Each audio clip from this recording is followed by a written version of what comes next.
Assalamu alaikum et bonjour à toi qui me regarde sur YouTube Rediffusion. Bienvenue. Aujourd'hui, on va réagir à une vidéo de Danny le Russe. Très bon youtubeur que j'aime bien, tu vois, il fait des bonnes vidéos. Et on va réagir à sa vidéo du coup, qui est les scandales de la Coupe du Monde. Je vois cette dégaine là, déjà j'aime pas, tu vois. J'aime pas cette dégaine. Bref, je sais qu'il y en a beaucoup, ils le kiffent. Et pas moi. Bon, on va attaquer, on va regarder la vidéo, on va comprendre de quoi il parle exactement. Et attaquons. Et voilà, la Coupe du Monde la plus scandaleuse de l'histoire est enfin terminée. Donc l'Argentine... Juste à vrai dire, hein, j'ai même pas vu la Coupe du Monde, j'ai rien vu, je veux aucun match. Je sais juste que ça s'est pété entre l'Espagne et l'Argentine à la fin. Je sais que l'Argentine, ils ont fait des coups chelous à ce qui paraît. À ce qui paraît, après, t'as vu, moi j'ai pas trop suivi le délire. Elle est allée jusqu'en finale, mais elle a perdu contre l'Espagne. Donc quelque part, Yamal a gagné contre Messi. Allez, bâtard. Par contre, cette vidéo, je la reconnais. C'était quand Lamine Yamal, là, quand il était jeune, quand il était bébé, il a fait la douche Messi. Et là, genre, ils font le contraire. Et du coup, tout le monde a tout de suite repensé à cette photo bah, où tu il y a vois, Lionel tu vois ou pas? Je suis dans le turfu. Messi qui donne un bain à Lamine Yamal quand il était bébé. Oui, je vous jure, c'est une vraie photo de 2007 qui existe réellement. Alors, elle est tellement incroyable, cette photo, que tout le monde commence à avoir des théories de complot sur le fait que la FIFA, elle a écrit tout le scénario de tous les vainqueurs depuis 20 ans. C'est complètement ridicule, mais objectivement, mais qui peut croire à ça? Sauf quand tu le regardes sous cet angle. Si tu prends les premières lettres de Lionel Andrés Messi, ça fait Lamine. Et en 2007, Messi... Là, je pense qu'il commence à rentrer un peu trop dans les théories du complot. Est-ce que c'est vrai? Est-ce que c'est faux? Chelou, après, il n'y a pas de fumée sans feu, tu vois. Mais bon. Qui avait le numéro 19. Et cette année-là, en 2026, c'est Yamal qui a le numéro 19. Et il a exactement 19 ans. Et Messi et Yamal... Ouais, mais peut-être c'était son joueur préféré, tu vois. Depuis qu'il est... t'as vu, Bébé, déjà, c'est lui qui a fait sa douche. Du coup, peut-être il y a déjà un lien entre les deux. Tu vois ce que je veux dire? Il a voulu juste kiffer, peut-être. Peut-être, après... ont exactement 19 jours entre leur date d'anniversaire. Et la finale s'est jouée exactement le 19 juillet. Mais je comprends pas, il vous faut quoi de plus pour y croire, hein? Messi doit regretter quand même aujourd'hui, hein. S'il pouvait se donner un conseil dans le passé... Ne le lave pas, Léo! Ne le lave pas, Léo! Pourquoi je l'ai pas fait comme ça? Si vous voyez pas, c'est dans le film Inception, tu vois. Ils ont repris la scène de la fin, ces crevures. Ces crevards. Et genre, il le voit quand il était jeune, quoi. Ne le lave pas, Léo! Si vous avez pas la ref, Inception, c'est un très très bon film. Pourquoi je l'ai pas fait comme ça? En tout cas, si en 2022, Messi, il dormait comme ça, cette année, il a dormi comme ça. Et... Ce qui est ouf, c'est que l'Argentine, c'est devenu l'équipe de foot la plus détestée au monde. Et en même temps, ils l'ont cherché, hein. Sans parler même des triches d'arbitrage et tout ça, hein. Ce que la télé ne vous a pas montré, c'est la bagarre brutale entre Panderes et Gavi après la finale. Ah, les joueurs argentins ont encaissé la défaite d'une manière bestiale. Du coup, il y a eu une grosse bagarre sur le terrain, puis ensuite il y a eu des bastons et des émeutes à Buenos Aires. Je vais vous mettre la version non censurée en entier sur mon Telegram. Tu scannes le QR code où il y aura le lien dans la description. Pour toi, l'Espagne, ils ont mérité ou pas? Pour se venger des Argentins, il y a un pilote espagnol qui a fait croire à ses passagers argentins que c'est eux qui avaient gagné la Coupe du Monde. Desde aquí queríamos dar la enhorabuena a nuestros compatriotas argentinos. Non, je sais pas, mais j'arrive pas à y croire. C'est vrai ça? Non. Oh, c'est... Ah, les mecs, à la fin, quand ils sont descendus, oh là là, ils doivent être... Oh, ils doivent le détester. Non, ils ont fait ça. Je vous jure, le seum qu'ils ont dû avoir quand l'avion a atterri. C'est plus qu'un seum, là. Il a dû s'enfermer dans sa cabine. Ah ouais, mais frère. Moment de tendresse. Oh, il doit... Oh là là. En tout cas, à la télé suisse, ils l'ont démonté. Et on va le dire, malgré les feux d'artifice, la crise a deux noms, l'argent et le pouvoir. Oui. C'était la Coupe du Monde, sans aucun doute, la plus mercantile de l'histoire, l'une des plus politisées aussi. Déjà, il y a Lamine Yamal qui a failli refuser de serrer la main à Trump. Ouh là là là là là là.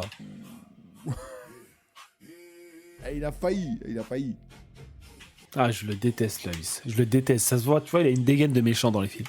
Et on Et les deux, hein, même le Boula Z, là. parallèle, t'as Ferran Torres, lui, il porte une casquette Make Spain Great Again, donc en référence à Donald Trump, donc il le soutient. Et il s'en est passé des choses étonnantes durant cette Coupe du Monde, et pas dans le bon sens du terme. Et je parle même pas de Donald Trump qui a osé poser ses mains sur le trophée, ce qui est interdit. Normalement, ce n'est réservé qu'aux champions. Déjà, il y a Salt Bay qui l'a fait à la dernière Coupe du Monde. Ouais, lui, il s'est pris un raz-de-marée. Hein. Lui, je suis pas trop fan, mais quand même, le raz-de-marée qu'il s'est pris. Mais il voulait trop s'incruster dans les trucs. Bref. Sa carrière était détruite. Bah mais oui. regardez-moi cette scène où il y a tout le monde qui essaie de le dégager.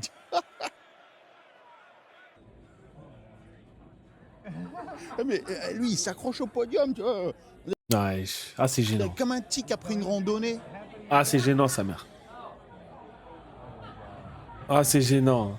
Ah, c'est gênant. Ah, c'est Gianni gênant. Infantino explique gentiment à Donald Trump qu'il ne fait pas partie de l'équipe nationale d'Espagne. Regardez la photo officielle. Tiens, on dirait l'Espagne, elle l'a édité sur Photoshop pour retirer Trump. Oh, les sur la photo crevards. avec l'équipe de l'Espagne, Trump, il était comme ça. Franchement, ils auraient pu l'effacer. Après, ils ont raison, Et même frère. de la vidéo. Hein. Mais lui, en tout cas, il est content, il a fait sa photo. Vous ne le savez peut-être pas, mais il y a d'autres événements auxquels Trump il a participé aussi, mais il a été effacé. Et franchement, heureux qu'on l'a pas laissé faire ce qu'il veut, Trump, durant cette Coupe du Monde. Sinon, ça aurait été comme ça.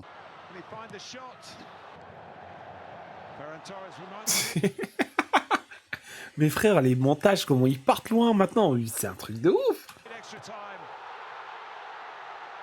Bref, la FIFA n'a jamais connu ça encore. Cette Coupe du Monde, sans hésiter, c'est la plus étrange et la plus scandaleuse du monde. Donc, cette Coupe du Monde 2026 s'est jouée dans 3 pays. Le Canada, les États-Unis et le Mexique. Mais le vrai patron, évidemment, c'était les États-Unis. Les plus gros matchs s'y sont joués et les plus gros scandales aussi. Déjà, il faut savoir qu'aux États-Unis, le foot, c'est pas du tout le sport national. Avec l'arrivée de Beckham, Ah, mais puis Messi, où ça commence doucement à décoller. Ouais, mais si c'était pas le sport international, pourquoi ils l'ont fait là-bas, tu vois? Il y a certains pays, t'as vu. Après, je suis pas footeux, je suis pas du tout footeux, je sais pas comment ça se passe, mais je sais que c'est politisé tout ça, tu vois. Mais pourquoi aux États-Unis, pas dans un, je sais pas moi, dans un pays comme. Je sais que la France, c'est un des pays où le foot, c'est la vie ou la mort. Mais quand même, quoi. Mais soyons honnêtes, la plupart des Américains, ils s'en badigeonnent les testicules avec le pinceau de la différence, du soccer. Ah, ils s'en foutent complètement. En revanche, il y a une chose qu'ils adorent depuis toujours, c'est gagner de l'argent. Ah oui, le vrai vainqueur de cette Coupe du Monde, c'est la FIFA. Mais en termes financiers, c'est un succès considérable pour la FIFA. Au moins 11 milliards de dollars de revenus sur le cycle qui va s'achever dimanche. 11 milliards, putain, le truc de C'était ouf. 7,5 milliards pour le cycle du Qatar et 6,4 milliards pour la Russie. Ils ont fait un record Wow. en prise d'oseille en faisant plein de changements. Le premier changement, c'est qu'ils sont Donnez-moi passés la de moitié de 32 ça, à frère. 48 équipes. Un quart. Alors, c'est pas forcément une mauvaise idée. Mais avant, rien que se qualifier pour la Coupe du Monde, c'était déjà un événement de ouf pour le pays. Aujourd'hui, c'est la porte ouverte à toutes les fenêtres. On retrouve quasi tous les pays comme le Curaçao, le Congo, Haïti ou encore le Paraguay. Le plus ouf, c'est que la plupart des joueurs de ces équipes n'habitent même pas dans leur pays. Et ils font même pas les matchs de qualification pour la Coupe du Monde dans leur pays parce que c'est beaucoup trop dangereux ou compliqué en termes d'économie ou de politique. Et ce n'est qu'un début d'après ce qu'a dit le président de la FIFA. Il a déjà laissé entendre que le nombre d'équipes pourrait augmenter. Et la raison, c'est parce qu'il est gentil et parce qu'il aime tous les pays du monde. Bien sûr que non, c'est l'oseille. Plus il y a d'équipes, plus il y a de matchs, plus il y a de tickets vendus, plus il y a de droits télé à céder, donc il y a plus d'oseille. Et il n'y a pas que ça en termes de combine. La FIFA ne paye ni les Ouais, mais. Ce qu'il dit, je suis d'accord, mais à moitié, tu vois. Parce qu'en vrai, t'as vu, ok, il y a tout ça. Mais frère, après, c'est aux personnes, toi, comme moi, de regarder ou de boycott, tu vois. Moi, j'ai boycott parce que, t'as vu, c'est pas que je déteste le foot, c'est plus que ça, même. Tu vois, j'en ai fait une vidéo sur ma chaîne principale, si tu veux la voir, n'hésite pas à regarder. Elle dure environ 3 minutes. Et t'inquiète pas que je dis les choses vraiment dures, quoi. Mais ouais, je suis pas trop d'accord avec lui. stades, ni la sécurité, ni les transports. Ce sont les pays hôtes qui payent. Et la FIFA reçoit par ailleurs des exonérations fiscales.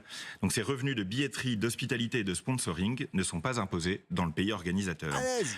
Alors les prix des billets ont été les plus scandaleux de l'histoire. Mais nous n'oublierons pas, même si les stades étaient pleins, les prix qu'ont dû payer les personnes qui n'ont pas des moyens considérables. Voici un graphique à quoi ressemblaient les prix moyens des billets lors des 3 dernières Coupes du Monde. Et vous voyez tout de suite le problème. Wow. Cette année, c'est beaucoup plus cher. Oui, Alors mais petite 600. précision, c'est que ce n'est pas le pays organisateur organisateur qui vend les billets, c'est la FIFA. En revanche, le prix dépend du pays organisateur. Et vu que cette année, c'est aux États-Unis, on dirait qu'ils se sont calés sur Elon Musk. Et en plus de ça, les prix étaient dynamiques. Genre vraiment, ils changeaient en temps réel selon la demande. Exactement comme pour les concerts aujourd'hui. Visiblement, ça va être comme ça les prix du futur. Je suis sûr même dans les supermarchés, ça va être ça. Et surtout, cette année, la revente des billets avec une énorme marge était autorisée. Donc sur le site officiel, on pouvait voir des trucs complètement dégueulasses. Par exemple, en quart de finale, voilà, une place pas exceptionnelle, revendue à Bien sûr. 25 000 $. Bien On dirait sûr. qu'aux États-Unis, ils se sont dit, Bien sûr. mais attendez, mais pourquoi est-ce qu'un fan devrait pouvoir s'acheter un billet sans vendre un rein? S'il aime vraiment le foot, il a qu'à Ouais, mais voilà, c'est ça le problème. T'as eu 25 000 balles, tu vois, un truc comme ça, tu t'enfuis, frère. prendre un crédit. Et ils ont complètement explosé les prix. 5 000 $, 20 000 $. J'ai lâché 1 000 $. Et maintenant, accrochez-vous. Voici la carte Non, c'est des des prix pigeons, pour frère. la finale. Hein? T'aurais pu t'acheter un billet, toi? Bah, je suis comme toi. Et pourtant, plus de 100 matchs y ont été joués. Et les stades étaient toujours presque remplis. Des fans de foot, il y en aura toujours. Du coup, les États-Unis, ils en ont profité pour augmenter les prix de partout. Beaucoup avaient peur que la Coupe du Monde au Qatar en 2022 soit la pire. Un pays désertique, pas une grande nation de football, un tournoi déplacé en hiver. Sauf que même là-bas, il y avait des navettes gratuites entre le centre-ville et les stades. Et en Russie aussi, d'ailleurs, en 2018. Les transports étaient gratuits pour les supporters. Normalement, c'est l'une des responsabilités du pays organisateur. Et aux États-Unis, 100 $ pour aller jusqu'au stade. On a payé 100 $ pour prendre le train, c'est ridicule. Et s'il est à plus de 100 Waouh. km du centre-ville, le Ils ont stade, gratté, quoi. c'est pas notre problème. Débrouillez-vous. Vous avez qu'à louer une voiture, tiens. Et une fois arrivé sur place devant le stade, c'est 200 $ la place du parking. À la base, des transports simples et gratuits pour le supporter, c'est une obligation de la FIFA. Sauf que pendant cette Coupe Putain. du Monde, les règles de la FIFA, c'est mon cul sur la commode. Alors déjà, mets un gros like si tu trouves que la France méritait de gagner cette Coupe du Monde. Et en général, mets un like si tu kiffes le foot et les Coupes du Monde. D'ailleurs, t'as été pour quelle équipe cette année? Hormis la France, je parle. Parce que j'imagine qu'on était beaucoup pour les Bleus, là, non? Et sans vouloir te mettre en déprime, tu auras quel âge à la prochaine Coupe du Monde? Tu me le mets dans les commentaires si ça te fait pas peur. Bon allez, moi je suis à la campagne et on va découvrir les horreurs de cette Coupe du Monde. Allez, c'est parti! Et donc au final, pendant cette Coupe du Monde, l'argent était plus fort que les traditions. Pour la première fois de l'histoire, on a presque eu 4 mi-temps. En fait, chaque mi-temps était coupé au milieu pour une pause. Officiellement, c'était une hydratation break. Oui, bien sûr, c'est pour que les sportifs puissent s'hydrater. Une pause au bout de 20 minutes, alors qu'il faisait 19 degrés. Même au Qatar, ils n'ont pas fait ça alors qu'il faisait des 50 degrés. On est même arrivé à une situation complètement absurde où le gardien ne pouvait pas reprendre le jeu parce que la télé n'avait pas terminé de passer toutes les pubs. Bienvenue dans le soccer à l'américaine. Et en général, en parlant des pubs, c'est n'importe quoi. Les Américains étaient tellement obsédés par les revenus publicitaires qu'ils ont même empêché le propriétaire d'un stade de faire sa propre pub. Sauf qu'au final, il a gagné encore plus. Alors, je vais t'expliquer. En fait, comme en France, aux États-Unis, les stades, souvent, ils portent le nom d'une marque. Et certains matchs se jouaient, par exemple, au Levi's Stadium. Sauf que selon les règlements de la FIFA, seuls les sponsors officiels ont le droit d'être visibles pendant les matchs. Et comme Levi's n'en faisait pas partie, la FIFA a obligé le stade à recouvrir son immense logo avec une bâche grise. Et Levi's, ils se sont dit... Ok, très bien. Et ils ont lancé toute une campagne autour de cette censure jusqu'à remplacer leurs photos de profil sur les réseaux sociaux T'as vu ça, c'est du marketing. par ce fameux logo caché. Et donc au final, ils ont eu un buzz énorme Bah oui. et une publicité gratuite. Ils sont même allés jusqu'à demander aux joueurs de recouvrir leurs écouteurs avec du scotch. Bien sûr, personne n'allait reconnaître les Beats by Dre. Et Gillette a fait encore plus fort. Leur stade, donc le Gillette Stadium, il devait lui aussi cacher son nom. Du coup, la marque a retourné aussi la situation à son avantage. Elle a présenté cette grande bâche blanche comme si c'était de la mousse à raser. Et donc les images ont fait le tour d'internet comme un exemple de marketing génial. Alors quand même, petite précision, c'est que beaucoup de vidéos, en fait, ils sont en train d'enlever cette mousse de rasage, c'est de l'IA. Mais au final, le paradoxe, il est magnifique. Ils voulaient protéger les sponsors officiels pour que Bah personne oui. ne leur vole la vedette. Bah oui, au final, ils se sont fait voler la vedette. Et au quoi. final, tout le monde a parlé des marques auxquelles on a interdit de faire de Bah la oui. publicité et qui n'ont pas dépensé un seul centime. Et pendant ce temps-là, les sponsors qui ont payé des millions, sans doute même des centaines de millions, bah personne n'a parlé d'eux. Un sacré Si, j'y crois pas trop, ça. Bien sûr que si.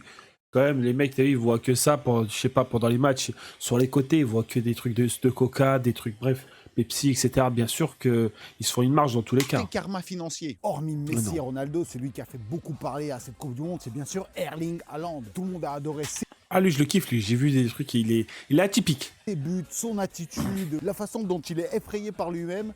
Mais nous, Ouais, mais t'as vu, il est fort aussi. ici, Du en marketing. Russie, on a notre propre Haaland. Et c'est même pas lui, c'est elle. Ah ouais, il ressemble de ouf, sa mère.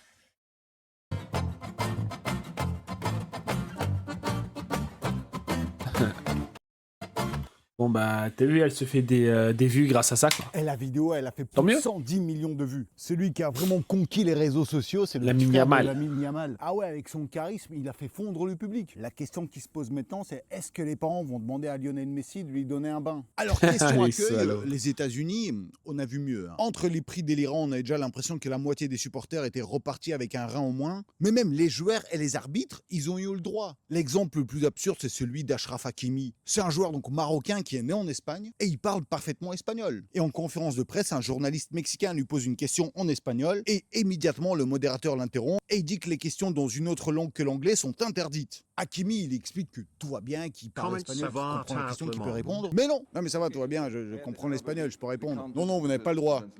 Non, mais vraiment, il n'y a aucun souci. Allez-y, posez la question.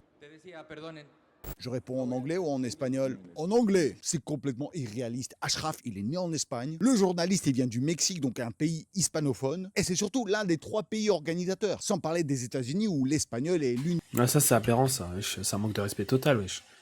Le mec, il parle en espagnol, il parle en espagnol. Il a le droit de répondre en espagnol, mais c'est un truc de ouf. Les Anglais, frère, j'aime bien leur langue, hein, mais j'avoue, ils se croient plus forts que tout le monde, quoi. Après, malheureusement, c'est le cas. Des langues les plus parlées. Pourtant, ce jour-là, c'était l'anglais ou rien. Et les joueurs, eux aussi, ils ont eu le droit à un traitement assez musclé, disons. Les contrôles de sécurité étaient tellement poussés qu'on aurait dit que c'était tous des suspects. Même Messi, il en rigolait. Vu sa tête, c'était clairement une première pour lui. Alors, ok, la sécurité, c'est le plus important. Personne ne dit le contraire. Mais il y avait vraiment pas moyen de le faire avec un peu plus de classe. Et c'est quoi? Il Putain, croit... j'avais pas vu ça. Putain, c'est un truc de ouf. Ouais, ils abusent, frère. C'est des joueurs de foot, frère. Ils les prennent tous pour des que terroristes. Messi, il allait ramener une barrette de vin dans son huc. Bah ouais, c'est des ouf. Un logo Levi's. Alors, les règles d'entrée aux États-Unis sont parmi les plus strictes au monde. Et donc, beaucoup de monde n'a même pas pu venir. Par exemple, les supporters de la RDC, donc du Congo, ils se sont fait interdire l'entrée à cause de l'épidémie d'Ebola. Alors qu'honnêtement, les supporters congolais, ils avaient le plus de style. Parfois sans pouvoir au final, ne serait-ce qu'entrer C'est un dans le truc de pays, ouf. si leur nationalité n'était Bah ouais, c'est un truc de ouf. Mais du coup, en faisant ça, ils perdent beaucoup d'argent aussi. pas la bonne, qu'ils soient fans, journalistes, arbitres parfois. Mais l'histoire la plus folle, c'est celle de l'arbitre, Amar Artan. Quelques mois plus tôt, il avait été élu meilleur arbitre africain de l'année. La FIFA le préparait pour cette Coupe du Monde depuis plusieurs années. Donc il est sélectionné, il obtient son visa américain, il s'envole pour Miami afin de rejoindre les autres arbitres. Et à son arrivée à l'aéroport, il est amené pour 11 heures d'interrogatoire. Puis il a été renvoyé chez lui. Entrée refusée. Amar Artan devait devenir le premier arbitre somalien. C'est un truc de ouf ce qui se passait. Waouh. C'est pour ça que je partirai jamais dans ce genre de pays, tu vois. Même ils m'autorisent, ils m'ouvrent les portes, je partirai jamais. T'as vu, c'est le genre de pays. Bref, passons. De l'histoire a officié lors d'une Coupe du Monde. Et finalement, il c'est a grave. bien passé quelques heures C'est aux grave. États-Unis, mais comme suspect de lien avec le terrorisme. En revanche, de son retour en Somalie, il a été accueilli comme un héros. Il y a aussi un épisode très polémique avec un arbitre qui a fait un geste fortement ressemblant à celui de l'extrême droite. Une enquête a même été ouverte, mais l'arbitre a tout nié. Selon toi, c'est une coïncidence ou pas? Tu me le dis dans les commentaires. Et parmi les 48... Ça, c'est un signe de l'extrême droite, ça. Alors, quand tu fais ça à l'époque, c'était pour. Si vous l'avez en commentaire, je vous laisse le mettre. Si vous l'avez réellement. Quand on était jeune, on le faisait. Mais c'est pas pour dire, c'est pas un signe de l'extrême droite. Qu'est-ce qu'il raconte? Après, peut-être là-bas, c'est ça. 8 pays sélectionnés, devinez lequel était le plus en galère? C'est l'Iran. Quelle surprise, hein? On pense aussi au traitement inacceptable de l'équipe d'Iran qui n'a pas pu défendre ses chances correctement dans ce tournoi. On a vraiment l'impression que les États-Unis avaient décidé de faire entrer les tensions politiques directement sur le terrain. Alors que l'équipe devait jouer des matchs aux États-Unis, les joueurs n'avaient même pas le droit d'y séjourner. Donc l'Iran a été sélectionné, ils devaient jouer des matchs de foot aux États-Unis, mais les joueurs n'avaient pas le droit de séjourner dans le pays. Ils étaient autorisés à arriver la veille du match et devaient repartir immédiatement après le coup de sifflet final. Même pas le droit de prendre une douche. Leur camp de base a été donc installé à Tijuana au Mexique, juste à la frontière. Et à chaque match, ils faisaient l'aller-retour et ils devaient refaire tous les contrôles des douanes et tout. Et les États-Unis ont aussi confirmé avoir Putain, c'est les pires, hein, les Américains, c'est les pires. refusé l'entrée Ils sont à vicieux. plusieurs membres importants du staff iranien. Ouais, mais quand il y a un truc comme ça qui se passe, je pense, je sais pas si t'es d'accord avec moi, mais je sais pas, faites un boycott. Faites un boycott. Ne partez pas là-bas, regardez pas leur match, bougez, je sais pas, faites un truc pour faire bouger les choses. Restez pas dans cette zone, tu vois, où juste tu te laisses faire et tu regardes, tu vois.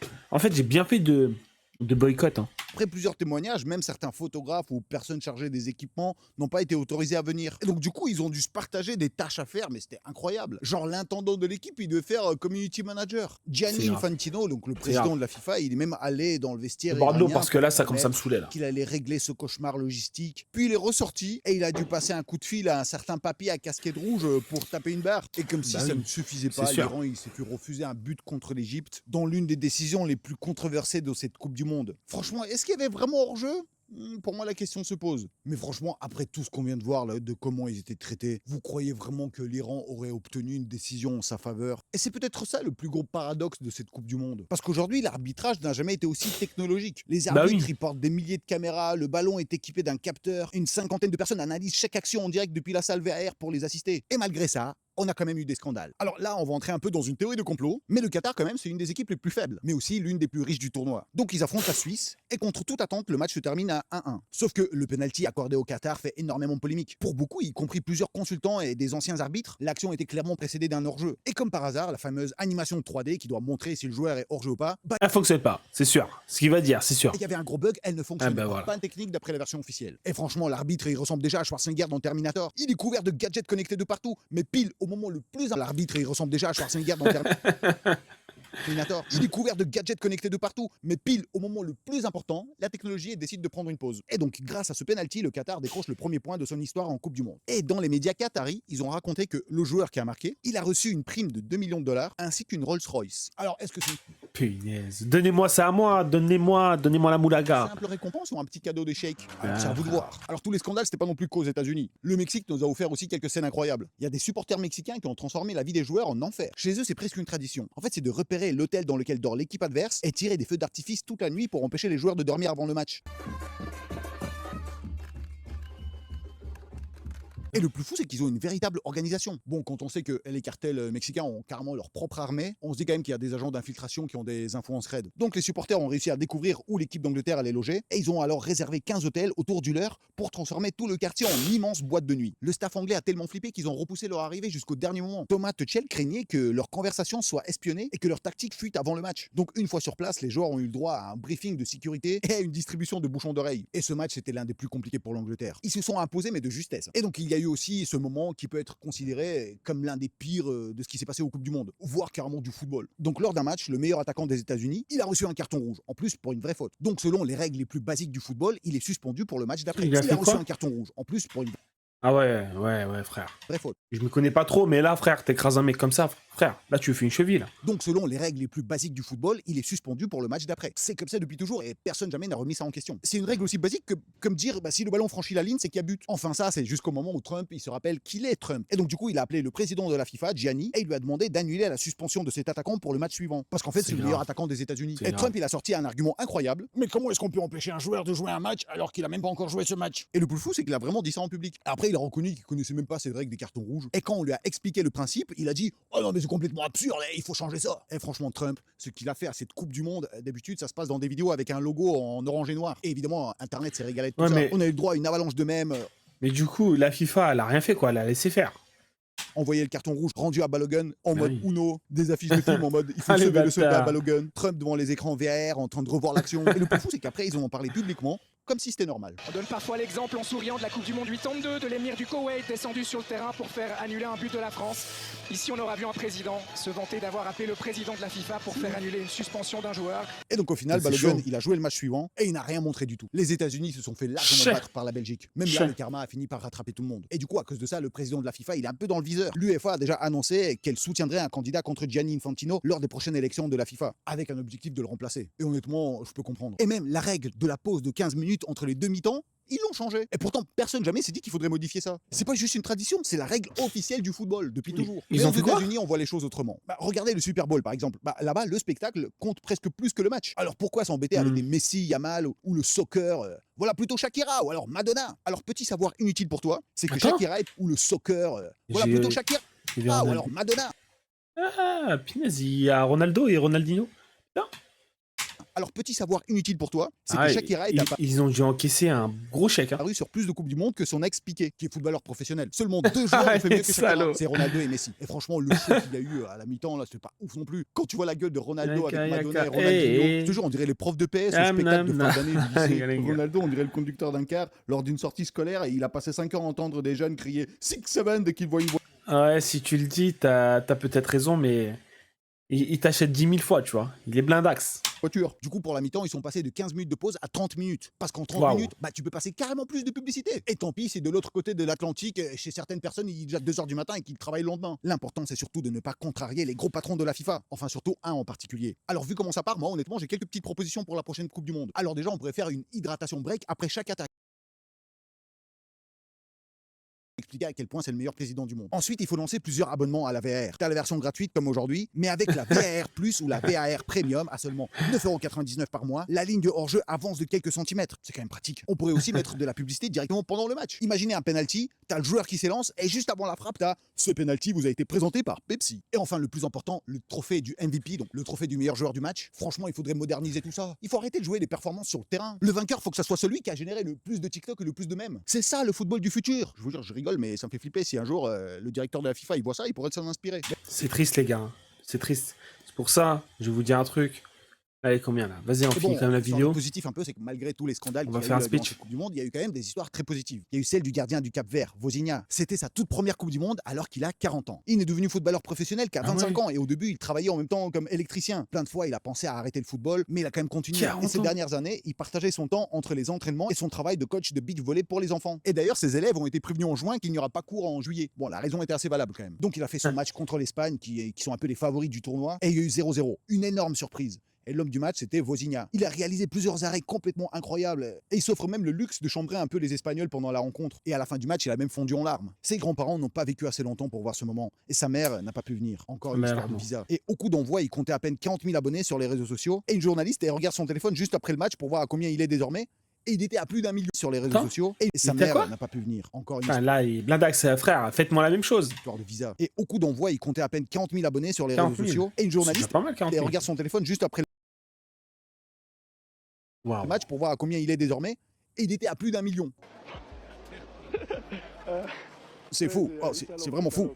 Et donc il est devenu le gardien le plus suivi au monde. Plus de 20 millions d'abonnés. Il enchaîne ensuite tant mieux, plusieurs hein. grands matchs et devient le héros national. Et grâce à lui, après cette Coupe du Monde, les recherches et les réservations touristiques vers le Cap-Vert explosent. Et sa mère finira même par pouvoir le rejoindre et partager le plus grand moment de sa vie. Et à ce moment-là, bah, ça y est, plus personne ne pense aux publicités, aux visas, aux cartons annulés. Putain, tant mieux. Bah là, dites-vous, là, ça lui a ouvert des grandes portes maintenant. Si vraiment il est tranquille et tout, il va être blindax. Hein.